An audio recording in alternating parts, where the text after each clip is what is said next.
आज 20 अप्रैल वार वीरवार हरियाणा टुडे की तरफ से आज के मुख्य समाचार सुनिए।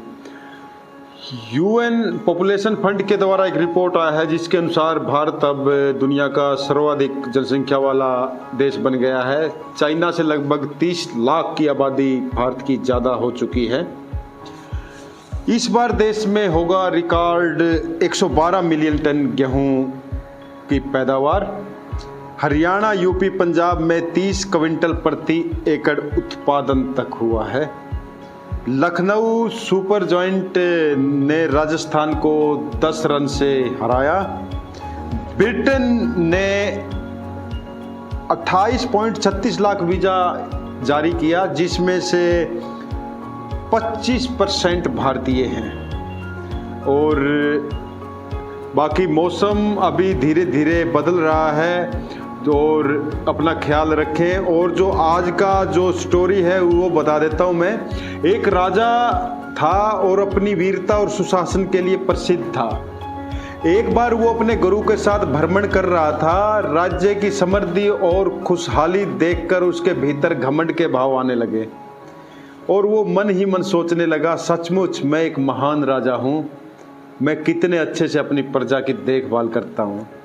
गुरु सर्वज्ञानी थे जो उनके साथ थे, वे तुरंत ही अपने शिष्यों के भाव को समझ गए और तत्काल उसे सुधारने का निर्णय लिया।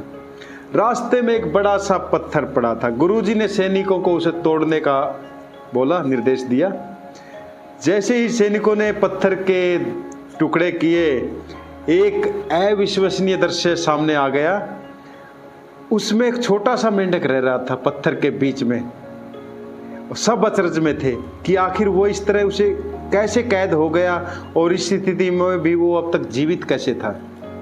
अब गुरुजी राजा की तरफ पलटे और पूछा, अगर आप ऐसा सोचते हैं कि आप इस राज्य में हर किसी का ध्यान रखते हैं, सबको पाल पोस रहे हैं, तो बताइए पत्थरों के बीच फंसा हुआ मेंढक का ध्यान कौन रख रहा था? बताइए कौन इस मेंढक का रखवाला? राजा को अपनी गलती का एहसास हुआ। उसने अभिमान पर पछतावा किया और गुरुजी का आशीर्वाद लिया और बताया कि नहीं, कभी भी अपने पे घमंड अभिमान नहीं करूँगा।